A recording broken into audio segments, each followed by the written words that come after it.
कुणबी प्रमाणपत्र अवैध ठरवल्यानंतर मराठा आंदोलक मनोज जरांगे पाटील आक्रमक झालेत। भाजप नेते चंद्रशेखर बावनकुळे यांच्या सांगण्यावरूनच प्रमाणपत्र अवैध ठरवलंय असा आरोप जरांगे पाटील यांनी केलाय। मात्र जात पडताळणी विभागाच्या निर्णयात कोणत्याही मंत्र्याचा हस्तक्षेप नसतो असं स्पष्टीकरण बावनकुळे यांनी देत हे आरोप फेटाळून लावलेत।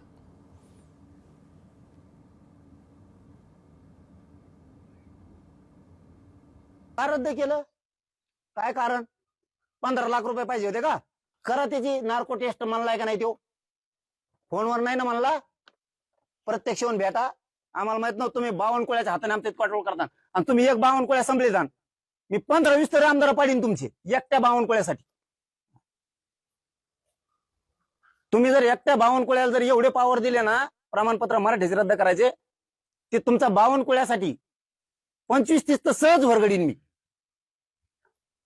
मग बावनकुळ्या घ्यायचा का मराठी पाहिजे ते ठरवायचं तुम्ही। माझी नार्को टेस्ट करता येईल, काही अडचण नाही, त्याला माझी परवानगी आहे। फक्त प्रश्न असा आहे की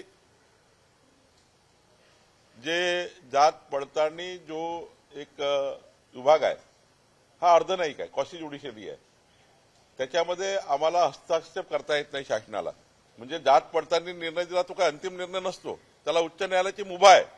त्यामुळे जर असं वाटतं कुणाला की बाबा आमचा अन्याय झालेला आहे, जात पडताळणी त्या ठिकाणी आम्हाला काही न्याय दिला नाही, तर उच्च न्यायालयात जाऊन त्याच्यावर तात्काळ आपल्याला स्टे आणता येतो किंवा तात्काळ त्याच्यामध्ये अपील करता येतं। मला असं वाटतं तशी प्रक्रिया अवलंबली तर बरं होईल।